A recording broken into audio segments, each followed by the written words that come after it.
नमस्कार मित्रों, आज हम बजरंग स्टडीज के माध्यम से चर्चा करते हैं मैट्रिक्स के अगले टॉपिक योग गुणधर्म पर।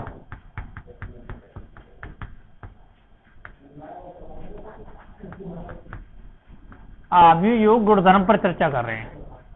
आव्यूह योग गुणधर्म के अंदर सबसे पहला टॉपिक है इसके अंदर क्रम विनिमयता।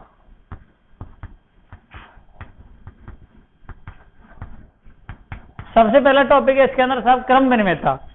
आप इसको अपन लोग अंग्रेजी में बोलते हैं कम्युनिटिविटी, है ना।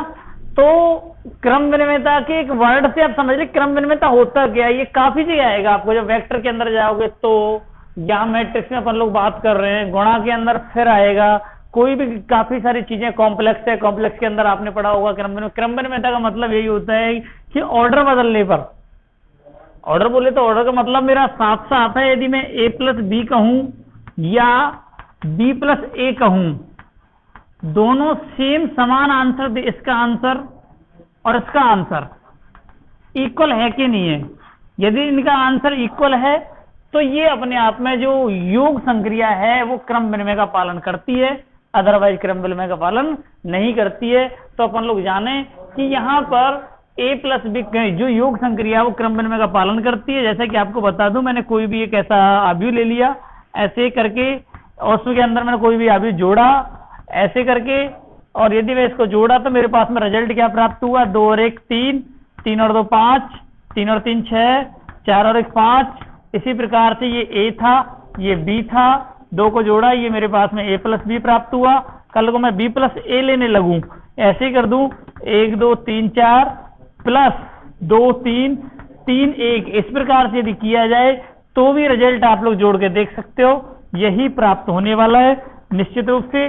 तो दोनों ही सेम है, इसलिए योग संक्रिया क्रम विनिमय का पालन करती है। तो निश्चित रूप से ध्यान रखें कि अपने पास में नेक्स्ट पॉइंट पे आते हैं, ज्यादा लफड़े वाली बात अपन लोग करेंगे नहीं, सीधे सीधे क्रम विनिमयता के बाद में अगला जो पॉइंट है इसके अंदर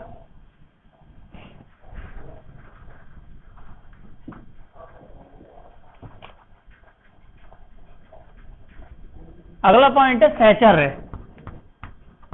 एसिस्टिविटी।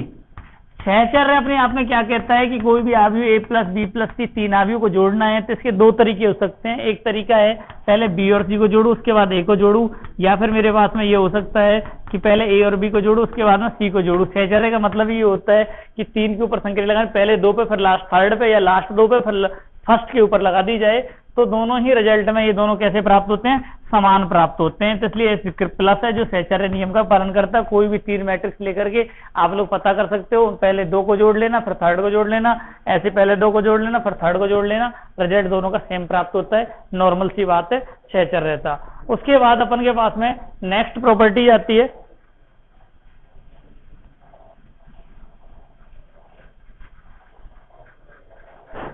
योज्य तत्समक। योज्य तत्समक भैया देख, इसमें एक छोटी सी बात मेरी जरूर ध्यान रखना, सबसे इंपॉर्टेंट है, बहुत अच्छा है। तत्समक का मतलब है, तत्समक का मतलब है कि वे अवयव, आव्यूह के अंदर बात कर रहा हूं, वे आव्यूह, वेक्टर के अंदर बात करूंगा वे वेक्टर, ठीक है ना। जिस भी चीज में बात करूंगा तत्समक का मतलब समझा रहा हूं, वे आव्यूह।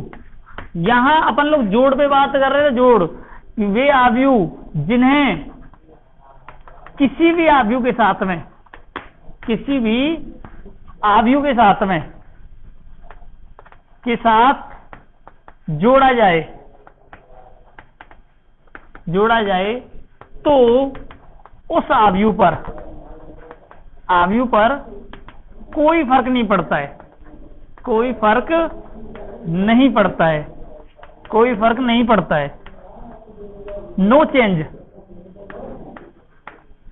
क्या कहलाते हैं अपने पास में, योज्य तत्समक कहलाते हैं। अगली बात मैं कर दूं गुणा के अंदर, ऐसे आव्यूह जो किसी आव्यूह के साथ में गुणा किया जाए तो उस आव्यूह पे फर्क नहीं डालते हैं, वो अपने आप में क्या कहलाते हैं, तत्समक कहलाते हैं। सिंपल सी बात है, योग का योग के लिए तत्समक होगा, गुणा का गुणा के लिए तत्समक होगा।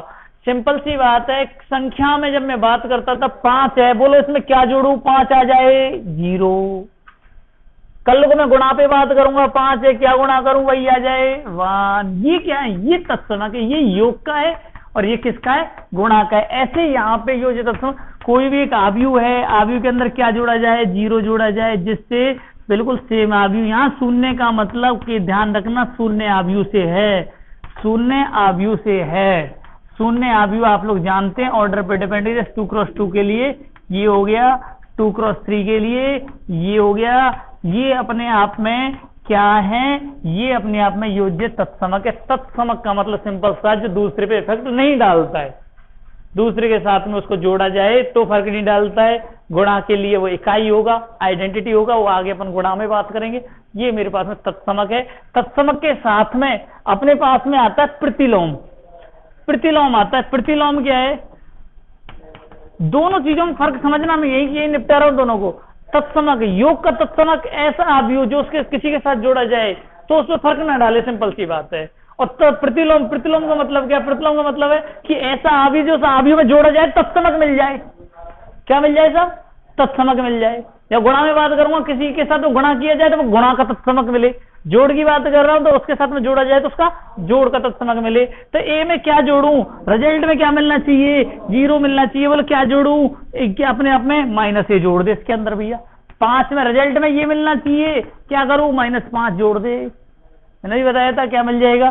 तो अपने आप में जो ए है, ए का प्रतिलोम, ए का प्रतिलोम क्या होता है भैया, ए का प्रतिलोम होता है -a। बोले तो रिजल्ट में तत्समक एक ऐसा आव्यूह, सिंपल डेफिनेशन लिख सकते हो, एक ऐसा आव्यूह जिसको उस स्वयं आव्यूह के साथ में जोड़ा जाए। एक ऐसा आव्यूह जिसको किसी आव्यूह के साथ में जोड़ा जाए तो रिजल्ट में अपने को तत्समक प्राप्त हो जाए, तो आव्यूह क्या कहलाता है भैया, वो प्रतिलोम आव्यूह कहलाता है। योज्य प्रतिलोम आव्यूह इसको अपन लोग कहते हैं, क्या कहते हैं, योज्य प्रतिलोम आव्यूह। योज्य प्रतिलोम आव्यूह। फॉर एग्जाम्पल लेना चाहते हो, कोई ज्यादा लफड़े वाली बात नहीं है, मैंने ले लिया साहब 1 2 3 4 है, ये ए है, इसका योज्य प्रतिलोम क्या हो गया, -a लगा दो। ये इसका योज्य प्रतिलोम होगा -1 -3 -2 -4। जिस दिन जोड़ने बैठोगे 0 मिलेगा साहब। समझ रहे हो नहीं समझ रहे हो, क्योंकि अपने को रिजल्ट में शून्य आव्यूह चाहिए। शून्य क्या है, योज्य तत्समक है। ये क्या है, योज्य तत्समक है, किसी भी ऑर्डर के लिए होगा निश्चित रूप से। अगली प्रॉपर्टीज पे बात कर लेते हैं। अगली प्रॉपर्टी क्या है, अगली प्रॉपर्टी पे अपन लोग बात करें तो अगली प्रॉपर्टी अब यहाँ है तत्समक। तत्समक अपना हो गया है ना, योज्य प्रतिलोम, योज्य प्रतिलोम हो गया। नेक्स्ट है अपने पास में निरसन नियम। क्या है साहब, निरसन नियम। निरसन नियम बोले तो कैंसिलेशन लॉ। भैया आप लोगों को मैं बता दूं कि ये एक ऐसा है, बिल्कुल सिंपल है, कुछ नहीं है, एक बकवास है, लेकिन सबसे ज्यादा जब इसकी जरूरत पड़ती है तो बच्चे भूल जाते हैं। इसका नाम ऐसा है, ऐसा कैंसिलेशन से मैं खुद बताता हूं, मैं बार बार इसको भूल जाता हूं। जब मेरे सामने वर्ड आता है कैंसिलेशन तो मेरे को याद रहता है ना। तो निरसन के नाम, निरसन ही ऐसा एक वर्ड है जैसे अपन लोग भूल जाते, बाकी प्रॉपर्टी कुछ नहीं है ना। आप लोग देखोगे क्या बकवास की प्रॉपर्टी है। निरसन नियम अपन लोग बात करें, निरसन नियम क्या कहता है कि यदि कोई a + c है और सामने b + c है तो c से c कैंसिल हो जाएगा, a = b होगा। ये निरसन नियम है और कुछ भी नहीं है ना, कैंसिलेशन लॉ है। यदि कोई भी अपने आप में 2 आव्यूह हैं और कोई 2 आव्यूह सेम हैं तो बच्चे कुछ शेष 2 आव्यूह भी सेम होंगे, इस बात को कैंसिलेशन कहता है साहब। आई बात समझ नहीं आई, इतना सा एक निरसन नियम है। निरसन नियम के योज्य प्रतिलोम हो ही गया, निरसन नियम हो गया। अब अपन लोग आते हैं गुणन के गुणधर्म, आव्यूह गुणन के गुणधर्म। नेक्स्ट वीडियो जो अपन लोग आते हैं आव्यूह गुणन के गुणधर्म। आव्यूह गुणन के गुणधर्म, आव्यूह गुणन के गुणधर्म। आव्यूह गुणन के गुणधर्म पे अपन लोग बात करते हैं। सबसे पहला वही भैया वापस से आएंगे वो सारे के सारे क्रम विनिमय। क्रम विनिमय का मतलब a का b से गुणा किया जाए और b का a से गुणा किया जाए, क्या बराबर प्राप्त होगा, बिल्कुल नहीं प्राप्त होता है। इसका मतलब ये क्रम विनिमय का पालन नहीं करता है। गुणन क्रम विनिमय का क्यों नहीं प्राप्त होता है। सपोज करो कि मेरे पास में कोई आव्यूह है 2 क्रॉस 2 का, 2 क्रॉस 3 का ले लो, 2 क्रॉस 3 का कोई भी एक आव्यूह है, उसका मैंने गुणा किया 3 क्रॉस 2 के साथ में कर दिया, चलो कोई बात नहीं है। यहाँ पे ये मिल रहा है भैया, मिल रहा है, ये a है ये b है। a डॉट b का रिजल्ट क्या प्राप्त हुआ, a डॉट b का रिजल्ट प्राप्त हुआ 2 × 2। कल को मैं बी डॉट ए का रिजल्ट चाहता हूँ भैया, बी डॉट ए का रिजल्ट क्या होगा प्राप्त होगा। सपोज करो कि मेरे को नहीं साहब अब बी आगे लिखना है, बी क्या है 3 गुणा 2, ये वाला ये बी है, और मेरे को गुणा करना है क्या इसके साथ में, इसके साथ में 2 गुणा 3 के में ये मिल रहा है भैया, ये मिल रहा है। गुणा अपने आप में डॉट गुणा होता है भैया, ध्यान रखना, क्रॉस लगा दिया, डॉट गुणा होता है, अदिश गुणा होता है। इसका रिजल्ट क्या प्राप्त होगा भैया 3 गुणा 3, इसका रिजल्ट क्या प्राप्त होगा भैया 3 गुणा 3। क्या दोनों का ऑर्डर सेम है? ऑर्डर सेम नहीं, मैट्रिक्स का एक सेम साहब।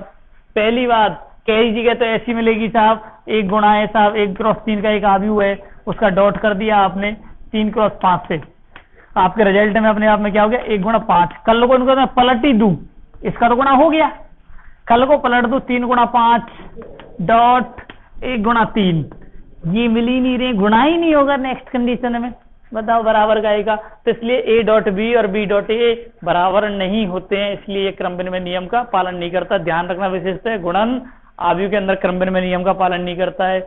नेक्स्ट बात करते हैं सहचार्य।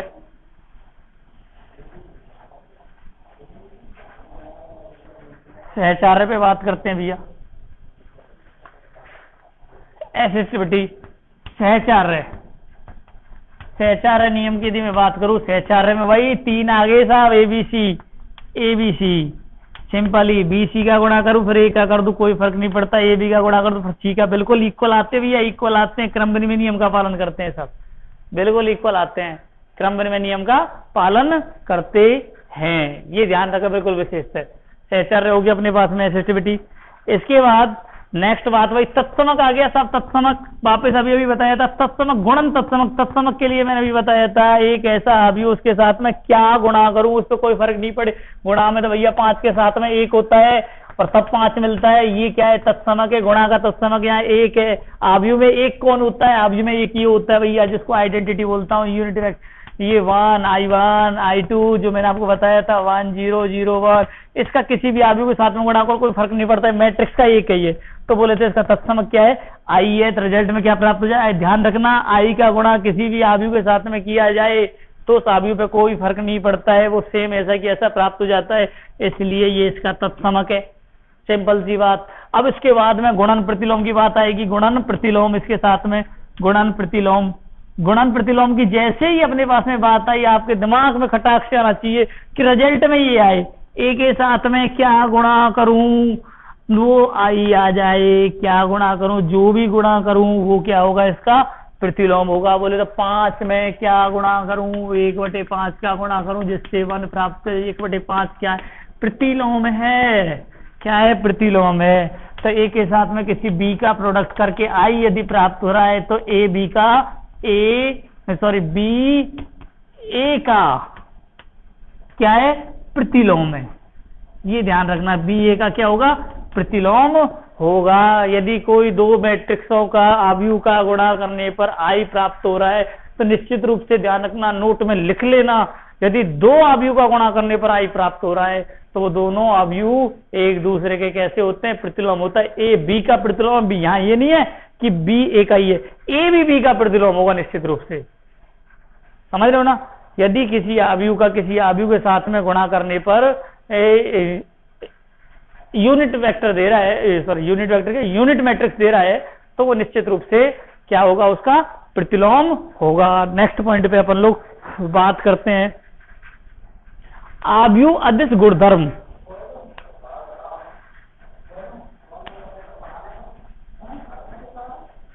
नेक्स्ट पॉइंट पे बात करेंगे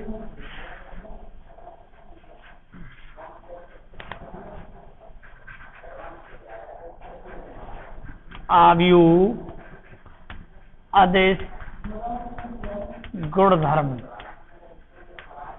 मैंने आपको बताया था बड़े प्यार से, यदि कोई संख्या के पी ए के साथ में ए आव्यूह है, या केवल ये कांस्टेंट है, कांस्टेंट है, कांस्टेंट है, तो मैं क्या कर सकता हूं के ए प्लस के पी, ये आव्यूह अदिश गुणधर्म है। एक मैट्रिक्स से गुणा इन दोनों के साथ, या तो दोनों को जोड़ के इसके साथ में गुणा करूं या गुणा करके जोड़ूं, कोई फर्क नहीं पड़ता भैया, आव्यूह अदिश गुणधर्म है, बिल्कुल मरी सी चीज है, कोई ज्यादा लफड़ा नहीं है, ध्यान रखें बिल्कुल, है ना, ठीक है।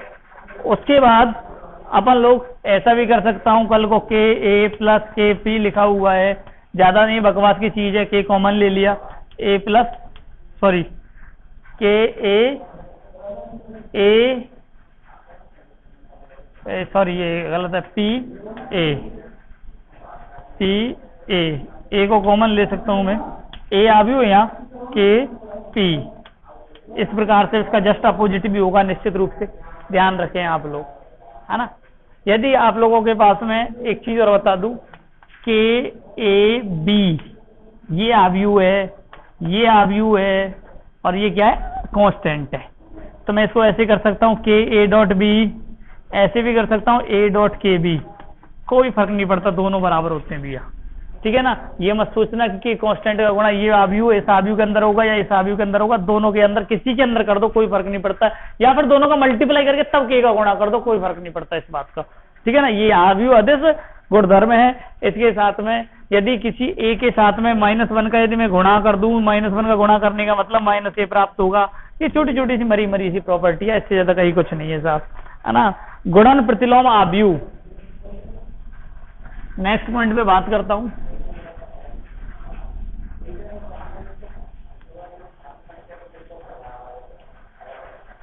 गुणन प्रतिलोम आव्यूह, गुणन प्रतिलोम आव्यूह, गुणन प्रतिलोम आव्यूह का मतलब मैंने अभी बताया था, ए डॉट बी का गुणा करूंगा आई मिल जाए तो ए बी का प्रतिलोम तथा बी ए का प्रतिलोम कहलाएगा, ए बी का प्रतिलोम तथा बी ए का प्रतिलोम कहलाएगा। गुणन प्रतिलोम आव्यूह यही होते हैं, ये ध्यान रखें बस, छोटी सी बात। फॉर एग्जाम्पल कोई भी दो ले लेना, अभी मैं आपको लिख देता हूं, इन दोनों का मल्टीप्लाई करके देखना आप लोग क्या प्राप्त होता है आपको। 1 2 2 2 5 4 3 7 5 बी दे दिया मैंने, गुणा करना मैंने आपको बताया है आराम से, 3 4 2 3 -4 2 -2 1 0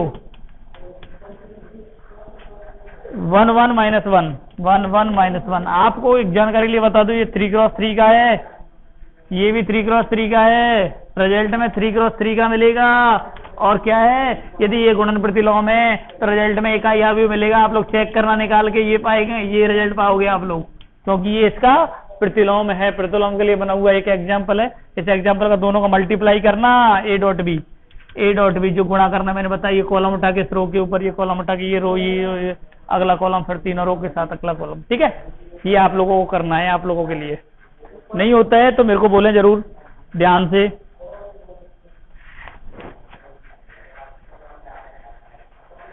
इसके बाद एक छोटे छोटे से 2 टॉपिक और रह गए, एक शून्य के भाजक, शून्य के भाजक,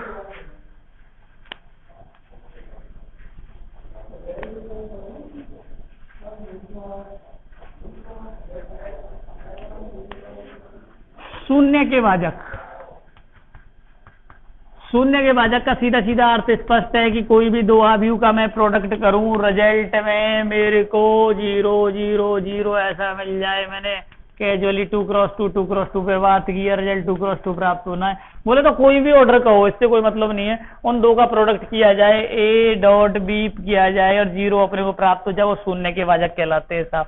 कोई भी दो मैट्रिक्स है, उन मैट्रिक्स का यदि गुणन में अपने को उसमें क्या प्रतिलोम में इकाई प्राप्त हो रहा था, 1 प्राप्त हो रहा था, यदि गुणा में 0 प्राप्त हो जाए तो वो अपने आप में क्या कहलाते हैं, वो शून्य के भाजक कहलाते हैं। कोई भी समस्या हो तो आप लोग आराम से कमेंट के द्वारा मेरे से पूछ सकते हो, आराम तसल्ली से, ठीक है। मैं आप लोगों को निश्चित रूप से उसका सॉल्यूशन पहुंचाने की पूरी कोशिश करूंगा, आपका सहयोग बना रहे, बस यही उम्मीद करता हूं। नेक्स्ट अपन लोग बात करते हैं, एक एग्जाम्पल आपको दे देता हूं, इसके ऊपर में कोई भी एक एग्जाम्पल दे देते हैं अपन लोग। एग्जाम्पल है 1 3 3 1 1 3 3 ए, बी है 1 -1 -1 1 -1 1। ए और बी का डॉट करना, आपको निश्चित रूप से रिजल्ट में 0 0 प्राप्त होगा। ये शून्य के भाजक है, ये ए बी का क्या है, शून्य का भाजक है। अपन लोग नेक्स्ट और एक लास्ट टॉपिक है उस पर और चर्चा कर लेते हैं। लास्ट टॉपिक अपना क्या है, घात। घात के रूप में कल को अपन ने कह दिया कि कई बार आप लोग क्या है कि इसमें मिस्टेक कर सकते हो, बिल्कुल कैजुअली ध्यान रखने की चीज है। ए कोई आव्यूह दे दिया अपने को 1 2 3 4 ऐसे करके, और किसी ने आपसे ए स्क्वायर पूछा, ऐसा मत कर देना भैया 1 2 का वर्ग 4 3 का वर्ग 9 4 का वर्ग 16, दैट्स रॉन्ग। ए स्क्वायर का मतलब होता है ए डॉट ए, और मैट्रिक्स के अंदर ए डॉट ए 1 2, आप जानते हो गुणा कैसे होता है, गुणा आप लोगों का ऐसे ही होगा। आपको बता दूं, ये कॉलम उठाएंगे, इस रो के ऊपर ऐसे रख देंगे, क्या है 1 3, मल्टीप्लाई करेंगे भैया, 1 एकम 1, 3 दूनी 6, 3 एकम 3, 3 चौक 12, अगला रख दो भैया ये वाला उठा के, फिर 2 4 आराम से, 2 एकम 2, 4 दूनी 8, 3 दूनी 6 और 4 चौक 16। तो सिंपली देखते हैं, 6 और 1 7, 14 और 3 17, 8 और 2 10, 16 और 6 22, ये ए स्क्वायर होगा भैया वास्तव में। कल को ए क्यू चाहिए, ए क्यू चाहिए तो ए स्क्वायर का ए से मल्टीप्लाई और करेंगे, कर लेना भैया 7 17 10 22 का मल्टीप्लाई इससे 1 2 3 4 से मल्टीप्लाई करेंगे, आप लोग कर लेना। इसी प्रकार से आगे यदि घात चाहिए, A4 चाहिए तो A4 के लिए ऐसा कर सकते हो, ए स्क्वायर डॉट ए स्क्वायर कर सकते हो, राइट है, या ए क्यू डॉट ए कर सकते हो, राइट है। लेकिन डायरेक्टली ऐसे स्क्वायर मत कर देना, ये बिल्कुल गलत है। ये अपने आप में घात के लिए ये आव्यूह है, इस प्रकार से कार्य करता है। ये आपने क्या है कि आव्यूह के बारे में जनरल डिटेल्स हो गई। ये अपने इस पिछले वीडियो में 3.1 प्रश्नावली आपको पहुंच चुकी है। इसके अगले वीडियो में आपको 3.2 प्रश्नावली के क्वेश्चंस मिल जाएंगे, और बाकी के क्वेश्चंस पे कुछ मैनुअल सारे क्वेश्चन करा पाना संभव नहीं है।